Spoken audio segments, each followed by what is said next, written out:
他每天戴着头盔睡觉，虽然不舒服，但不得不这样做，因为他家猫是个流氓，每天晚上往他脸上撒尿，看到主人熟睡后，悄咪咪蹲在旁边，直接往脸上呲。关键这猫有时候还上火，那味道简直了，主人很是崩溃。为啥这只猫会有两副面孔？白天明明很温顺，为啥到了晚上就往自己脸上撒尿呢？主人也尝试过很多办法，甚至还打过它，都无济于事，实在没招了。他决定戴着头盔睡觉，因为实在不舒服。刚睡了一会就把头盔摘掉了，这就让小白逮到机会了，悄咪咪凑上来，深情地看着主人，确认主人睡着后，情不自禁的就往脸上呲。主人再次被叫醒，对小白一阵数落。医生也被小白的迷惑行为给逗乐了。仔细观察后，医生认为这可能是小白的一种沟通表达方式，一直对主人撒尿，可能是因为主人一直没能理解他的需求。那小白到底想给主人说什么呢？医生观察后说，因为主人家里宠物众多，小白的生活空间被压缩得很小，而且它还是个社恐猫，所以经常会独自蜷缩在角落，一直撒尿是在表达自己对周围环境的不满意，但并没有引起主人的注意。但当他往主人脸上撒尿时，会立刻得到回应。他希望通过这种方式让主人理解自己。医生的建议是给小白单独做个新家，让他有个相对自由放松的生活环境。看得出来小白对新家非常满意。那现在他还会对主人撒尿吗？当天晚上等主人睡着后，小白又悄咪咪来到主人身边，但这次没有撒尿，深情地看着主人，好像在说，主人你终于懂我了。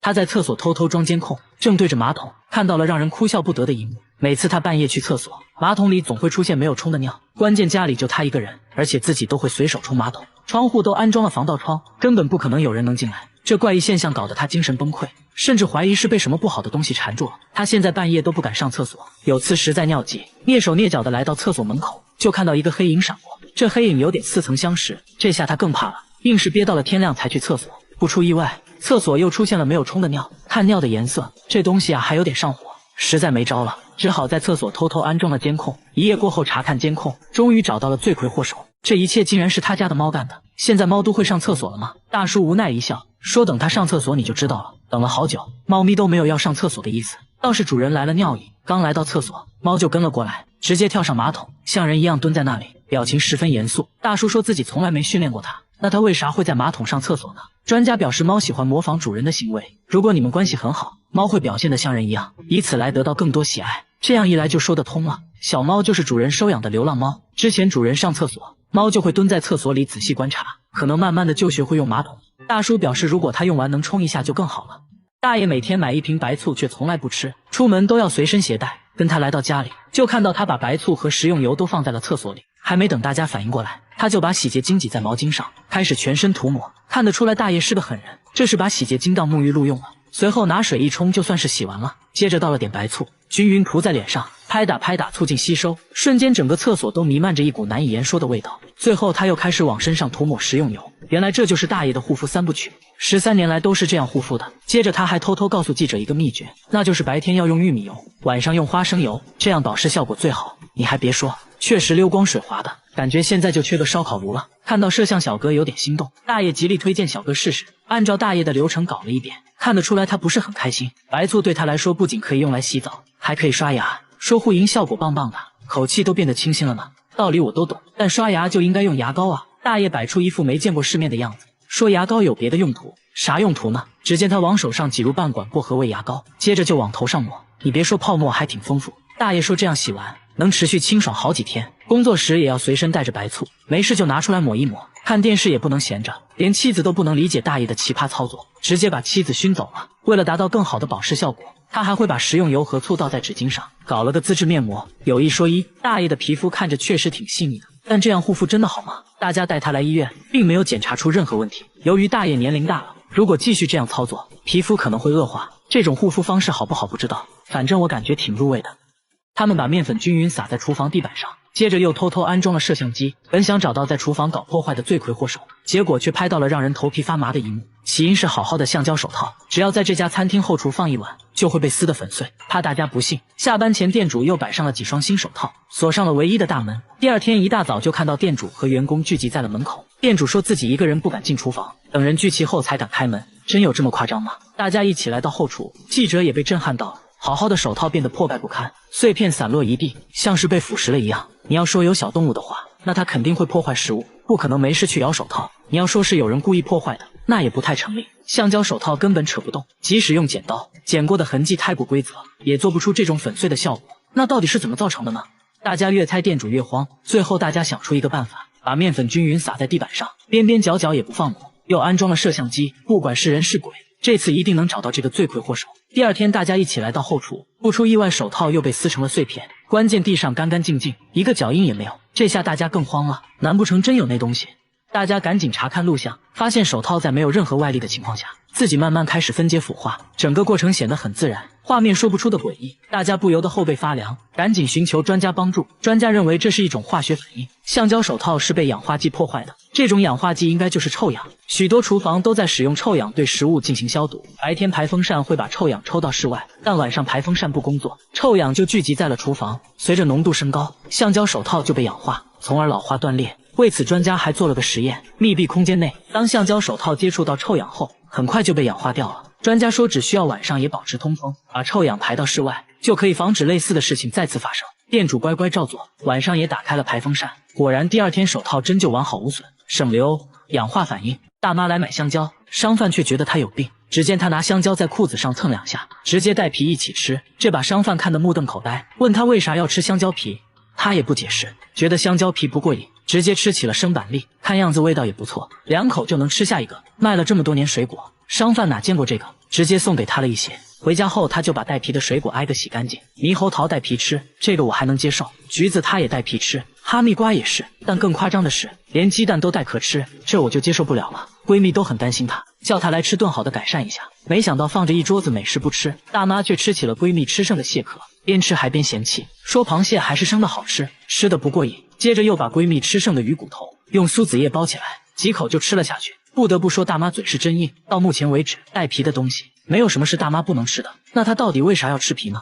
大妈舔了舔嘴唇说：“真的很好吃哎，又有营养，这样吃了10多年了，身体也确实很健康，也没有什么消化道问题。但医生还是建议大妈少吃，不然很可能会损伤肠道。一定要吃的话，最好中午吃。”大妈在门上装了4把锁，还把电饭锅放在衣橱里。这么安全的家她却不住，整天推着婴儿车睡在公共厕所。婴儿车被严严实实包了起来，里面还时不时发出怪声。关键这大妈也没孩子，问她里面是什么，大妈一句话没说，转身快速离开了。等再次遇到她，大妈正在吃猫罐头，还往婴儿车里放了一点。突然里面就伸出一只毛茸茸的小手，这才看清楚，原来里面还有一只猫。夜幕降临，大妈就来到公共厕所准备睡觉。为啥有家不回，天天露宿街头呢？沟通了好长时间，大妈终于讲话了，说就算在外面冻死也不敢回去，家里那个怪东西一直跟着她，还一直偷自己的东西，家里到底有什么让她如此恐惧？大家提议跟她一起回家看看，毕竟人多势众。大妈同意了。来到门口，大家就隐隐感觉家里确实不简单。大门被她装了4把锁，挨个打开一看，里面还有一扇防盗门，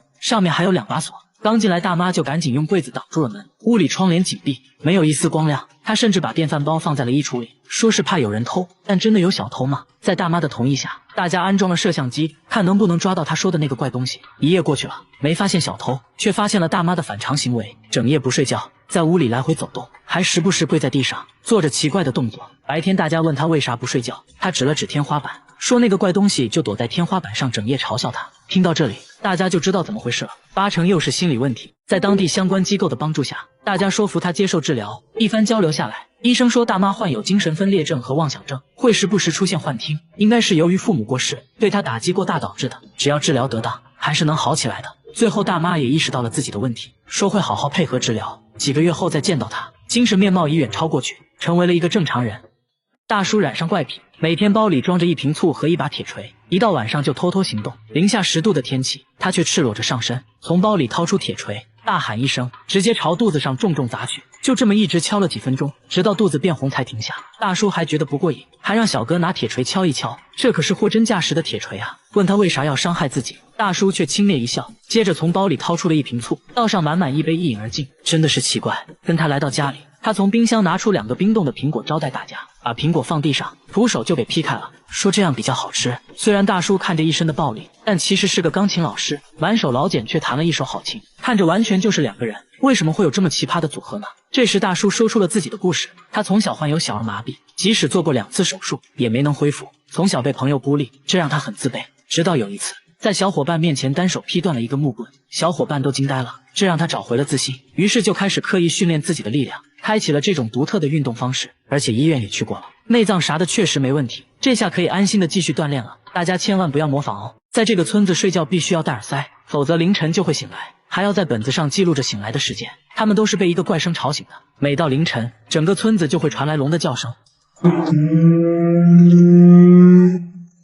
这声音就好像要地震了一样，从凌晨一直持续到黎明，不戴耳塞根本无法睡觉。很多人受不了都搬走了。村长把录到的声音放给大家听，摄像小哥也吓了一跳，但奇怪的是，怎么都找不到声音来源。大家在村里走访，听到一个可疑的声音，走近一看，原来是台微型缝纫机，但音量非常小，根本不可能，而且附近也没有任何施工现场。一时间，关于这声音的说法越来越多，越说越离谱。有人就说肯定是之前开山采石惊动了龙脉。为了让村民安心，大家决定今晚一定要找出罪魁祸首，在村里多个角落安装了声纳设备。来到凌晨，这怪声准时响起，检测到的声音都指向了一个小巷子。走近一看，这巷子里就只有一个锅炉，难道这龙叫声就是他发出来的？把声纳设备对着锅炉，果然是他没错了。大家都觉得很奇怪，锅炉为啥会发出这种声音？售后人员排查了半天，终于找到了问题所在，原来是里面一个电磁阀损坏了，滑动时就产生了这种不寻常的声音。维修好了锅炉，果然这天夜里怪声就消失了，村民终于可以丢掉耳塞睡个好觉了。这是一种比鲱鱼罐头还要臭的食物，一般人闻一下就会吐，他们却爱到不行，平时都舍不得吃，只有招待客人的时候才会拿出来。小姐姐尝了一口，反应非常真实，这种食物就是蓝纹奶酪。这家意大利工厂仍然使用古法制作，能动手的尽量手动完成。每天早上农场会送来新鲜牛奶，一开始就要把凝乳酶和霉菌加入牛奶中，大约20分钟内牛奶就会变成凝乳，看起来像一个巨大的豆腐脑。工人用特制的工具把它分割成小块，把切好的小块装进圆形模具中，每个桶都有编号，这相当于他的身份证。接着把模具放置在温暖潮湿的环境中，每天都要来回翻转4次，来帮助凝乳沉淀。静止1夜后，奶酪成型开始腌制，机器会在奶酪表面均匀撒上一层盐，随后再次送入储藏室。储藏室里温暖潮湿，这有利于奶酪中霉菌活动。质检员会随机检查发酵情况，一般经过3天左右，就需要把它们转移到冷藏室。在这里，每一块奶酪都要被扎上摆针，这是为了让氧气进入奶酪内部，使其长出标志性的蓝色纹理。时间是制作这道美食的关键。根据口感的不同，奶酪要在冷藏室待上2到3个月，直到表面发霉变臭。质检员把洛阳铲插入奶酪，轻轻转动就可以把内部的奶酪带出来，通过气味和口感来判断奶酪是否发酵完成。2个月的蓝纹奶酪还比较柔软，味道类似3天没洗的臭袜子，一般人都比较容易接受。放置3个月的奶酪就已经变得很硬了，内部的蓝色纹理清晰可见，味道也臭得很正宗。记者忍不住尝了一口，成熟的蓝纹奶酪是高档餐厅必不可少的美食，吃面的时候来上一点，臭烘的得劲。这个公寓的住户凌晨4点必须起床，然后捂着耳朵站在墙角，也并不是他们想起床，而是被一个怪声吵醒的。每到凌晨4点，整个公寓就会传来敲门声，有时声音又像小孩在楼顶玩玻璃球的声音。物业也试图找到声音来源，关闭了所有能产生噪音的设备，但声音仍然存在，现在反而变本加厉，什么奇怪的声音都会出现。公寓住户都被搞得精神崩溃，这个大妈就受不了了，长期折磨让她患上了神经衰弱，现在只能在外面租房住。大家偷偷安装了监控，想看看到底有多夸张。一到凌晨4点，震耳欲聋的声音把摄像小哥都吓一跳，噪音高达90分贝。要知道地铁站的噪音才81分贝而已。大家发现用铁锤敲打瓷砖的声音和这怪声很像，怀疑是有人故意这样做的。到底是什么人会一直制造这种声音呢？犯罪心理学家表示，半夜发出这种声音能影响人们的生活，这可以让他内心得到莫大的满足。这种人就是心理变态。大家决定找到这个罪魁祸首，准备了10多台监控，蹲守在大楼各个角落。结果几天下来，这怪声突然神秘消失了。大家猜测，这个制造噪音的人已经害怕了，其实没必要再调查了。1个月后，节目组回访，物业表示自从节目组开始调查后，声音就没再出现过。这下大家都能安心睡觉了。大叔回家第一件事就是拔掉所有电器插头，接着用黑色胶带把信号灯遮起来，说这么做是为了保命。家里没有一盏灯，冰箱成了摆设，电视还被他故意砸坏了。家里唯一能用的就是电脑，用电脑前必须全副武装，戴上墨镜和特制的沥青面罩，上网时间不能超过3分钟，不然身体就会疼痛难忍。大家都非常不理解，但更奇葩的还在后面。大叔出门要戴上用沥青制作的面罩和帽子，甚至连衣服都用沥青涂抹了一遍，这已经够夸张的了。没想到大叔里面还穿了一件沥青盔甲，把大家看得目瞪口呆。说话间他突然紧张起来，指了指远处的汽车，迅速戴上了面罩和帽子，匆匆回了家。他究竟在躲避着什么？大叔解释说自己能感受到电磁波，刚才就感受到了汽车 LED 大灯发出的电磁波，微弱的电磁波就会对自己造成伤害。每当暴露在阳光下，全身就好像被针刺一样。一身沥青装备就是用来屏蔽辐射的。大叔也去过很多医院，都没检查出任何身体上的问题，但电磁波带来的疼痛是真实存在的，你就说怪不怪吧。大叔认为病因来自之前住的房子，都是因为房顶上的手机基站导致的。大叔壮着胆子走了进去，看了一眼就连连后退，说这里的辐射很严重，只要一靠近，心脏就会剧烈疼痛。可奇怪的是，周围邻居并没有感受到电磁波的伤害，就连记者也没感受到。大家拿专业仪器一测，辐射量远低于安全标准，也就是说，这微弱的电磁波并不会对人体产生伤害。既然大叔说能感受到电磁波，那直接给他做个测试好了。给大叔戴上眼罩和耳塞，让他根据自己的感觉判断电脑的开关机状态。一共做了7次实验，大叔猜错了5次，可以肯定他并不能感应到微弱的电磁波，所以大叔很有可能是心理问题。治疗心理问题第一步就是要勇敢面对。他鼓起勇气去找心理医生，沟通下来才知道，股票投资失败导致家庭破裂，这让他无法接受，继而形成了躯体化障碍，这是一种精神障碍。他们会坚信自己得了某种躯体疾病，不过呢，这些症状可以通过药物控制，但最终的解决方案还是要用爱来治愈。大姐生孩子不去医院，却来到了按摩店，让技师疯狂按压肚子，因为这肚子里的东西实在太怪，怀了3天就要生了，这是怎么回事呢？就在3天前，她因为胃痛来医院，没成想却检测出了婴儿的心跳声，原来她并不是胃痛，而是马上要生了。大姐直接懵掉了，才知道自己早就怀孕了。比大姐还震惊的是她丈夫，由于工作原因，夫妻俩已经分居7个月了，现在你说你怀孕要生了，这要怎么解释呢？丈夫甚至怀疑她外面有人了，不过医生给出了解释，说大姐也是怀胎10月来着，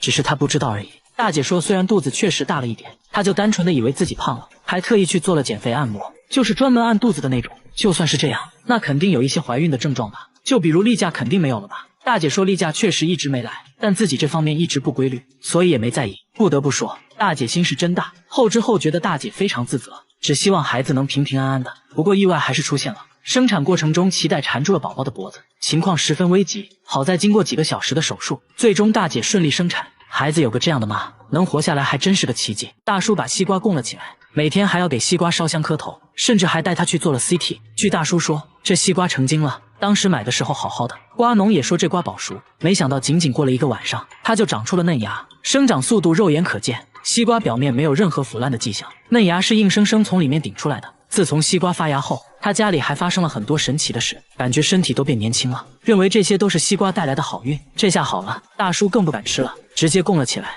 每天还要给西瓜磕头。这事很快就在村里传开了，就连种了一辈子西瓜的大爷都是第一次听说这种事，村民议论纷纷，有人就认为西瓜一定是被高人加持过，成精了。为了搞清楚怎么回事，节目组带西瓜来到医院，准备给他照 CT， 反复照了几次，医生说从片子上可以明显看到，西瓜内部已经腐烂了。和正常西瓜对比下，这一片黑黑的就是腐烂部位，只要有合适的温度和湿度，种子就有可能在内部发芽，最终冒出来。总之这是非常罕见的。得知真相的大叔尴尬的笑了笑，直接把西瓜丢在了阳台，说以后不会再磕头了，希望新芽能好好生长，到时候就可以吃新鲜西瓜了。他往鸡蛋里注入自己的体液，40天后竟然制造出了一个诡异生物，甚至呢还会喷射某种毒液，但谁都没有想到，从这之后大叔就突然断更消失了，没有任何消息，谁都不知道发生了什么事。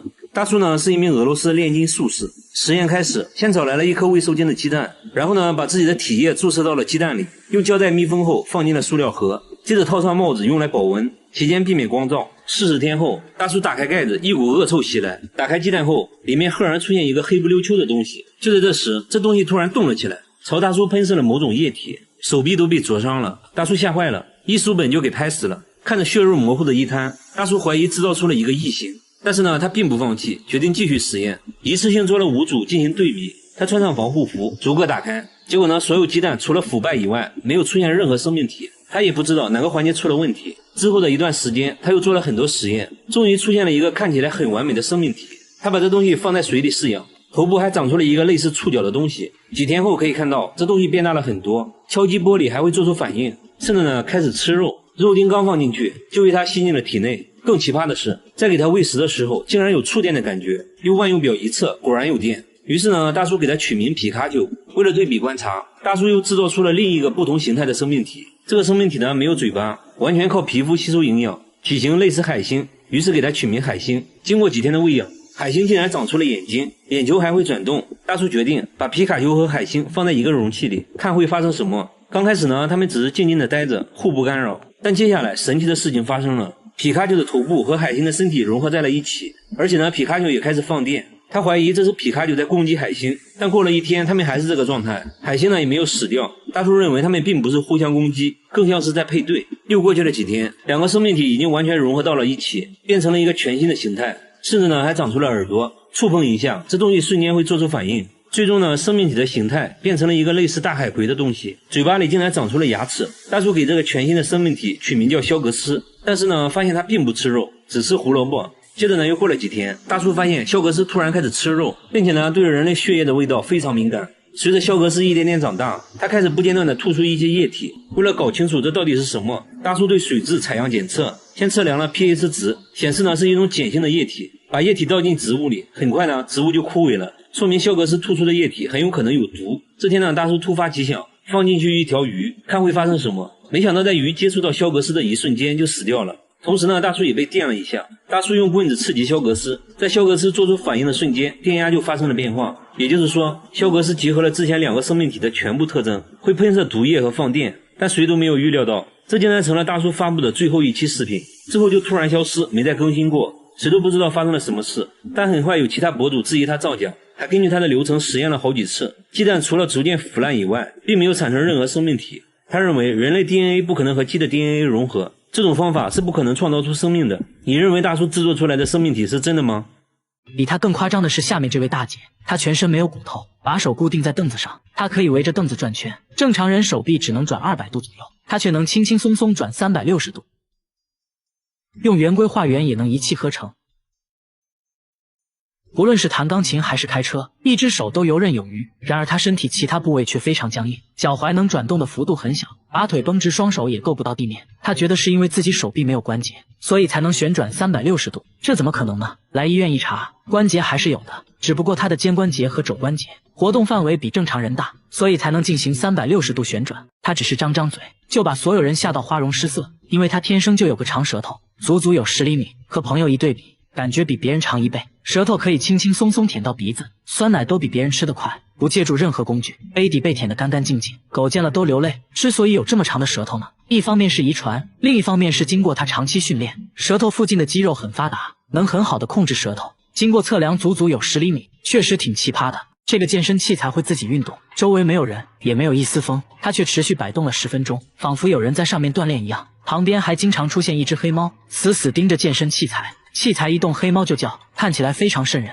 诡异的现象一直持续到清晨，虽然漫步机已经停止了摆动，但手臂健身器又开始自己转圈，周围依旧没人也没风。工作人员壮着胆子来到旁边，突然就感到一阵寒意袭来，健身器依然我行我素转个不停。很明显啊，这鬼不怕生。工作人员不信邪，直接站了上去，看起来一切都很正常。等他下来后，器材竟然持续摆动了10分钟，难道一切都是因为惯性的原因吗？之前的小姐姐半信半疑地站上去，运动起来真的好丝滑。大家又给手臂健身器做了个对比，用相同力气转动健身器，这个问题器材比其他的整整多转了好几分钟。这时公园管理员大爷来了，说这有什么大惊小怪的，这是前几天新安装的，涂抹了过量的润滑油，所以比较丝滑，只要轻轻一晃就可以持续摆动很久，并不是什么超自然现象。健身器材很可能就是这只黑猫晃动的。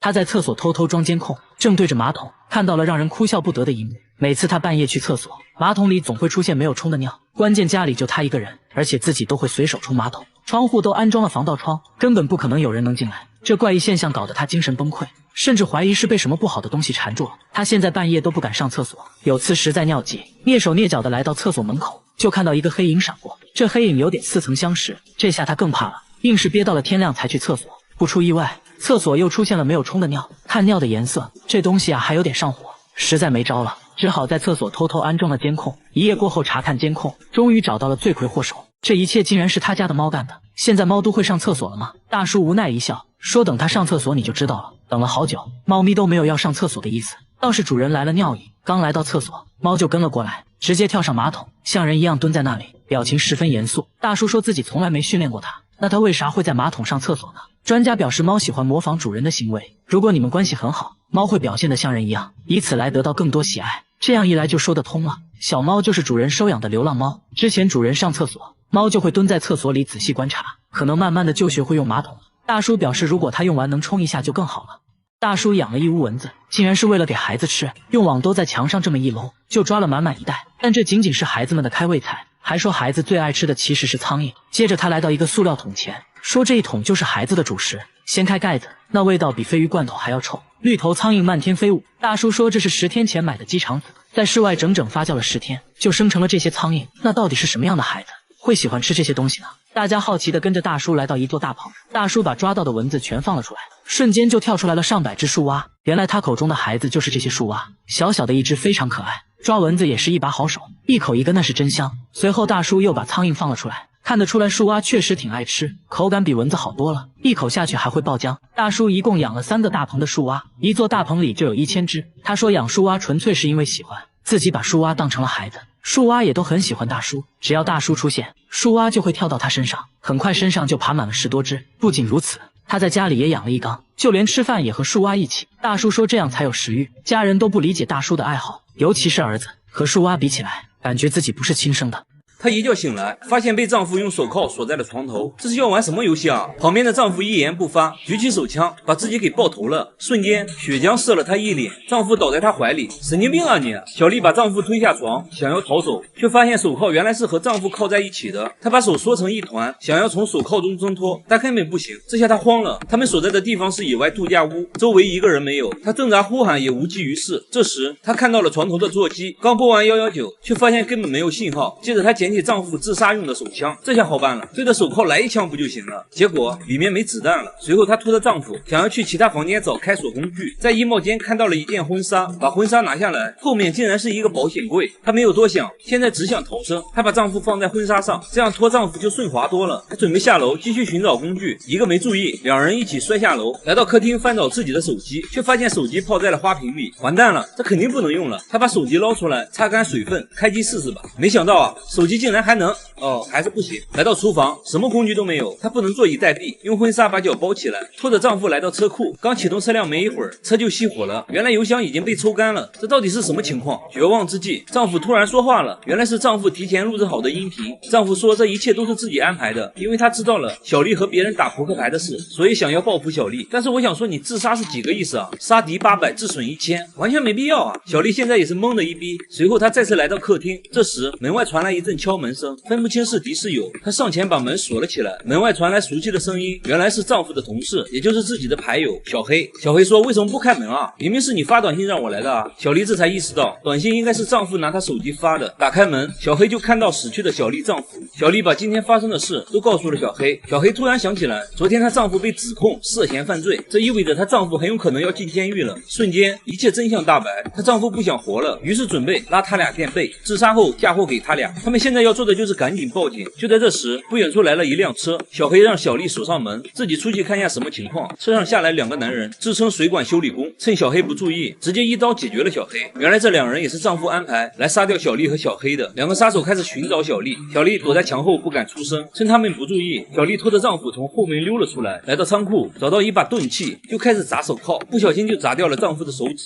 这时杀手小弟看到了地上的血迹，循着血迹也来到了仓库。开门的瞬间，小丽躲在了帆布下面，但是丈夫还是被小弟看到。看着血肉模糊的丈夫，小弟也被吓到了，喊来了杀手老大。老大掏出匕首掀开帆布，却没有看到小丽。原来刚才小丽已经把丈夫的手从手铐中抽了出来。这时老大的手电筒掉在地上，正好照到了快艇底下的小丽。不过还好，老大捡起手电筒直接就离开了。小丽松了一口气，她找到了快艇上的一桶汽油，拖着汽油想给自己的车加油。突然杀手小弟出来了，他顺势躺在了草地里，积雪完美的把他隐藏起来。小弟并没有发现他，正当他给车加油时，不小心发出的声响把老大吸引来了。杀手老大围着车转了一圈后突然停住，躲在车底的小丽瞬间紧张起来。老大掏出匕首蹲了下来，一刀就刺穿了轮胎。小丽趁机逃了出来，躲进了地下室。不一会儿，老大也来到了地下室，眼看着就要被发现了。他掏出车钥匙按下寻车键，车辆发出报警声，把他们吸引过去了。一无所获的他们再次来到屋内寻找小丽。老大来到阁楼，就看到一块白布在晃动，掀开白布只看到了一包高尔夫球杆。就在这时，小丽突然出现，一球杆就放倒了老大，接着在老大身上找到他们的车钥匙。小弟闻声赶来，也被一杆放倒。小丽快速来到车上，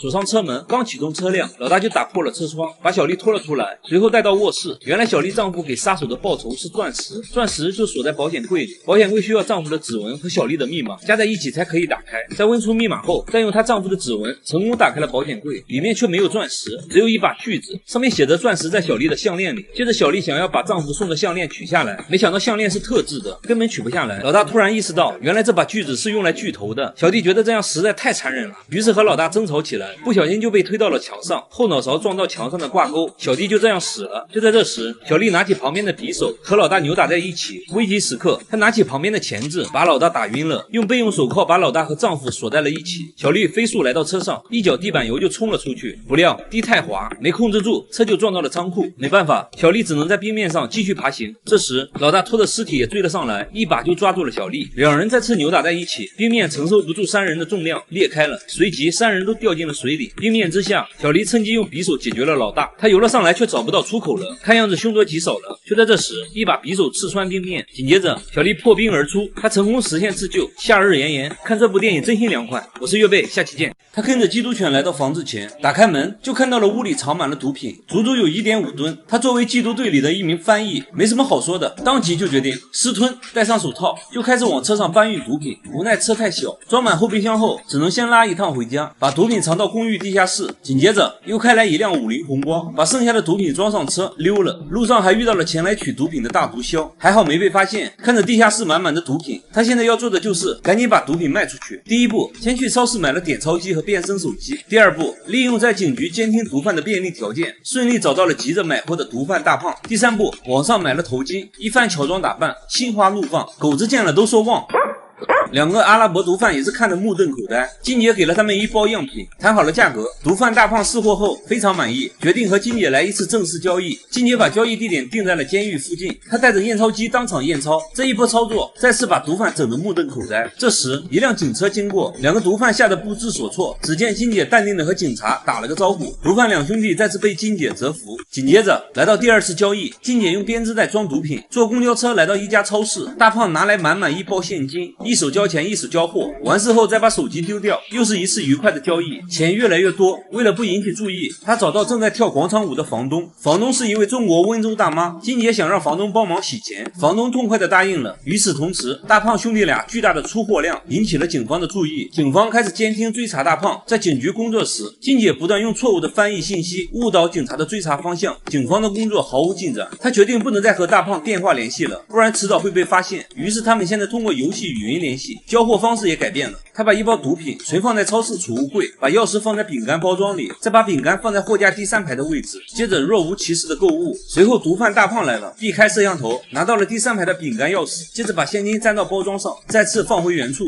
两人确认过眼神，金姐拿到了现金，大胖也顺利在储物柜拿到了毒品。另一边，丢失毒品的大毒枭通过街头贩卖毒品的小混混，顺藤摸瓜也知道了是金姐拿走了他们的毒品。警察这边的调查也越来越清晰了，他必须赶紧把毒品清空，抽身出来。这时他决定做个大的，和大胖约在一家内衣店交易。他拉上满满一袋编织袋毒品出发了，来到交易地点，把毒品先留在出租车上，只身前往内衣店查看情况。就在这时，他所在的缉毒队收到情报，也紧接着来到内衣店。金姐赶紧从后门溜了，金姐接着通知大胖，把交易地点改在了电影院门口。两人随即都往电影院赶去。金姐抬头看到了监控摄像头，拉着毒品藏到柱子后面。终于，大胖带着一包钱赶到，警方这边通过刚才的监控也发现了他们，接着通知缉毒队朝电影院这边赶来。交易完成，金姐拿着钱往回赶，被人撞倒后钱洒了一地，来不及捡钱了，她躲进出租车就溜了。下车后回头就看到了大毒枭，不过还好她遇到了城管，说有人跟踪自己。大毒枭见状也跑掉了。隔天房东女儿出嫁，金姐被邀请参加婚礼，两个大毒枭假装快递小哥也来到了这里。来到楼上，拔掉绿植，拿出藏在花盆里的手枪，就开始寻找金姐。一门之隔的金姐听到声音，也拿出手枪对准了大门。毒枭撬开门和金姐对峙起来，他们要求金姐把之前偷拿的毒品全部交出来，场面一度紧张到窒息。这时几个熊孩子在楼道放鞭炮，鞭炮声让毒枭分了神，瞬间毒枭就被房东大妈解决了。完事后整理下头发，接着奏乐，接着舞，婚礼继续。为了感谢房东，金姐把自己的枪当份子直接随了。大妈说随份子你随把枪是啥意思？不过我喜欢。婚礼结束后，金姐接到了养老院电话，说自己母亲去世了。商场里毒枭金姐拿着一袋骨灰，把塑料袋底下戳破，就这样走到哪就把骨灰撒到哪。骨灰是他妈妈的，妈妈的爱好就是喜欢逛商场。金姐用这种方式完成了母亲的遗愿。回家后，在地下室遇到了房东温州大妈，房东上来就问毒品还剩多少，金姐说还剩一点点而已。打开储藏室一看，果然只剩一点点了。母亲死了，她也厌倦了毒贩生活，决定把之前偷拿的毒品还回去。完事后，金姐卖掉公寓，找来搬家公司，决定离开这里。金姐的上司也就是缉毒组队长也过来帮忙，在橱柜里意外发现了大量橘子饼干，这款饼干是毒贩交易时常用的道具。队长瞬间明白了金姐的真实身份，原来自己一直追查的大毒枭就在眼前。随后队长来到警局，队长和金姐一直是情人关系。看着电影院门口金姐贩毒的监控视频，他默默删除了视频。最后金姐驾驶一辆游艇浪迹天涯去了。看完电影我想说，其实还是中国大妈牛，有中国大妈的地方就一定会有广场舞。我是岳贝，下期见。在一片荒山中，隐藏着一座22层的高级酒店，号称是亚洲最恐怖的酒店。酒店常年被烟雾笼罩，外墙还有大片的红色印记，显得异常诡异。虽然看起来荒废了很久，但其实还在营业。据说在周末房间都会订满，不知道住的到底是人是鬼。网站上还有很多负面评论，让人看得毛骨悚然。很多人就留言劝告，千万不要住这个酒店，否则会后悔的。小哥不信邪，决定来探险。酒店位于马来西亚，通往酒店的路迷雾重重，报废汽车随处可见，显得非常荒凉。然而路边硕大的酒店指示牌却显得非常新，处处透露着诡异。而且越靠近酒店，手机的信号也开始变差。来到酒店，顺着楼梯往上走，才发现进入酒店的通道都被封上了。找了半天，找到一部电梯，但按键完全没反应。奇怪的是，电梯的楼层数字却在快速变化，也不知道谁在控制。最后小哥通过紧急出口来到了酒店内部，一切变得正常起来，出现了一条购物街，人也多了起来。他找到了一个店主咨询，店主说酒店旁边有个大赌场，很多人都在那里输得倾家荡产，有些人回到酒店就会选择跳楼，所以这里怨气很重。确实发生过很多灵异事件，有时晚上能听到孩子的哭声。小哥决定在这里订一间，亲自感受它的诡异。回房间的路上，看到一个长期上锁的房间，门上还贴着一个奇怪的符咒。酒店人员说，这间房子被诅咒过，发生过很多超自然现象，没事尽量离它远一点。来到自己的房间，他还煞有其事地敲了3下门。进入房间发现装修比想象中的要好很多，但怪异的是，床头竟然装了个镜子。虽然在22楼，阳台却并没有封死，向外看去一片雾蒙蒙的，外墙上一片片的红色印记，看着好像是血迹。酒店人员告诉他，红色印记虽然看着恐怖，但并不是血迹，只是因为潮湿生了红色苔藓而已。来到晚上，酒店零星亮起了灯，气温开始骤降，睡到半夜他直接被冻醒了。也许是因为风太大，阳台上的门被吹得一直叫，就像有人在房间吹口哨，不断吸引他去阳台。小哥说不知为何站在阳台上，总有种想往下跳的冲动。为了保命，小哥没敢再睡觉。如果给你1万块，你敢在这里睡一晚吗？这个孕妇从收纳盒中拿出一颗弹珠，犹豫片刻后放进嘴巴，直接吞了下去。她竟然获得了一丝快感。隔天，她上完厕所，看了一眼马桶，接着戴上橡胶手套，跪在马桶边上，直接在里面掏了起来。不过还好，她只是把昨天吃下去的弹珠捞了出来，用水冲干净。她如获至宝，小心翼翼地把弹珠放在了化妆台上。此刻她心里有种莫名的成就感。随后她打扫卫生，吸尘器突然就不工作了，把吸尘器翻过来，原来吸头卡住了一枚图钉。她看着图钉，内心产生一个大胆的想法，不行，这玩意儿太危险了。但他内心始终有一个声音告诉他，你可以的。他决定挑战一下自己，再次拿起图钉，缓缓放进口中，直接就吞了下去。哦，还没有。他来到厕所，看着被图钉划伤的舌头，并没有感到一丝疼痛，相反，心里的欲望越来越强，不自觉地看向桌子上的图钉。他已经控制不住自己了，快步向前，一把抓起图钉就塞到了嘴里。这次他艰难地吞了下去，随后他竟然笑了起来。晚上，随着腹部的一阵绞痛，他把图钉拉了出来，马桶上满是血迹。为了不被丈夫发现，他赶紧戴上手套，拿上洁厕灵，对马桶清理起来。就在这时，丈夫看她长时间没出来，于是来厕所找她。小丽慌乱中打开门，丈夫注意到了她慌张的神情，但是没太在意。丈夫走后，她把拉出来的图钉放在了梳妆台上，收藏起来。她到底是怎么了？这天，她又拿起一节5号电池，直接就吞了下去。吃完之后，电力满满，愉快的整理房间，随后在床上看起胎教书籍。这一页的知识点很重要啊，于是她直接把这一页撕下来吃了。她可能想让孩子也吸收到知识吧，毕竟孩子离高考只剩6000多天了，该冲刺了。镜头转向梳妆台，可以看到她最近已经陆续吃了很多异物了，其中竟然还有个锁头，这只能说是艺高人胆大。隔天，老公陪她来医院孕检，胎儿一切正常，但紧接着护士发现小丽肚子里好像有异物，护士刚开始还以为是机器故障，紧接着小丽被推上手术台，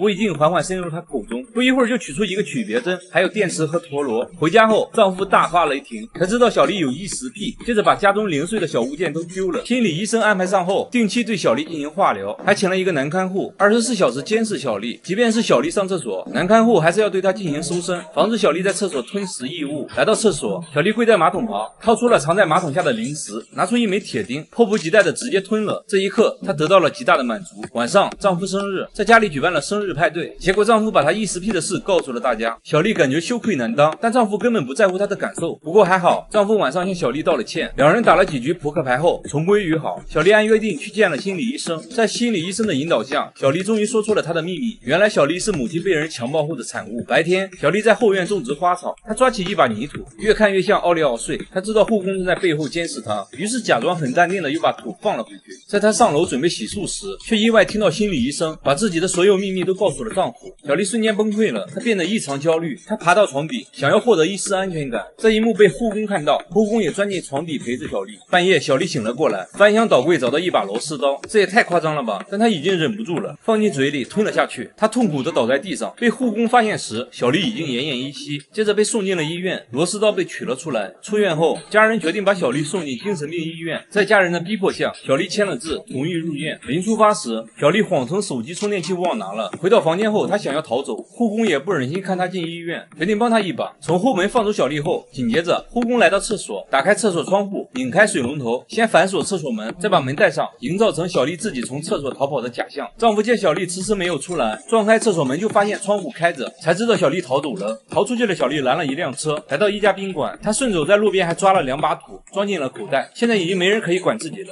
她决定吃个痛快，边看电视边吃土，干净又卫生。来到第2天，她决定去找当年强暴自己母亲的人，也就是自己的亲生父亲。她想要了却心结，来到生父家里，发现家里正在举行生日聚会。现在的生父已经洗心革面，有了老婆孩子。小丽说出自己母亲的名字，父亲瞬间懂了。父亲对自己曾经犯下的错悔恨不已。父亲对她说：“这不是你的错，你没有做错任何事。”最终，小丽和自己和解。小丽决定对过去的自己做个了断，想想一直并不爱自己的丈夫，于是小丽来到一家诊所，拿了打胎药，在厕所里打掉了孩子。她感觉自己获得了新生。怎么说呢？这部电影看得我嗓子疼，大家记得吃饭的时候别看啊！我是岳贝，下期见。她出门随身拿着一把剪刀，见人就盯着别人的头发看。她并不是理发师，只是想要别人的一根头发，把头发固定住。接着又拿出微雕刻刀，这是要干嘛呢？他说要在头发丝上刻字，这不开玩笑吗？大叔也没回应，自顾自的比比划划。随后又给头发涂了一层白色的颜料，在显微镜下文字还真就显现出来了。5毫米长的头发丝上，竟然密密麻麻刻了105个字。不仅如此，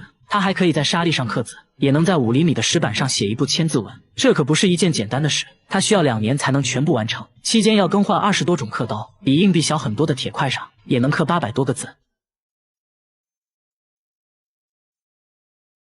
大叔说，在头发上刻字很考验人的耐心。刚开始就拿自己的头发练习，1年下来头发日渐稀疏，现在都是用别人的。和别人见面都是先看头发，黑长直是他的最爱。现在还开了头发展览，小朋友都看傻了。大叔目前只能在头发上写1行字，说希望以后可以在头发上画一幅清明上河图。